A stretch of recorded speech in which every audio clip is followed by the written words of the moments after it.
Hello guys, তোমরা দেখি আছেন আজকে আমরা কুটি যাচ্ছি। তোমরা নিশ্চয় আমাক দুজনাক সবাই চিনে পান। আমরা কুটি যাচ্ছি, দেখি তো দিশে পেছেন নিশ্চয়। তো আমরা আসি মনিফা মোনার সাথে, আতিফ বাবুর সাথে দেখা করি, খুবই ভাল লাগিল। একদম ব্যবহার পাতি খুবই ভাল। তা তোমরা যাই যাই আসবে চান, তোমরা আসবে পান, আসে দেখতে পান। তা মনিফা মোনাক আতিফ বাবু এমাক বেশি বেশি করে সাপোর্ট করে যান, যেমন ভালোবাসা দিয়েছেন এমন করে দিয়ে যান, সাপোর্ট করে যান।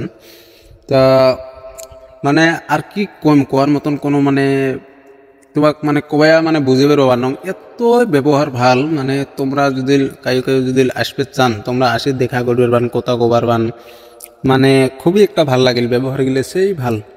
তা আমরা আতিফ বাবুর সাথে মোনার সাথে দেখা করি, মানে মানে কি কম একদম খুবই ভাল লাগিল। তা আমরাও আছি মেলা দূর থেকে আসি, দেখা টেকা করলং, কথাবার্তা করলং, খুবই একটা ভাল লাগিয়েছে। কাই কাই দেখা করবে চান, তোমরা আসবে পান, তোমরা কমেন্ট বক্সত কমেন্ট করো, মুই কয়া দিম কুটি আছে বাড়ি। তা তোমরা নিশ্চয় আসবে পান, আসি টেনশন নাই, দেখা করবে পান। তা তোমরা এই আতিফ বাবুক আর মনিফা মোনাক তোমরা সবাই অ্যাঙ্গুরি সাপোর্ট করে যাবেন, আমাকেও সাথে সাথে সাপোর্ট করবেন, তাইলে আমরা তোমাকে ভাল ভাল ভিডিও দিবে পামো, দেখাবে পামো। তা তোমরা যাই যাই আসবে চান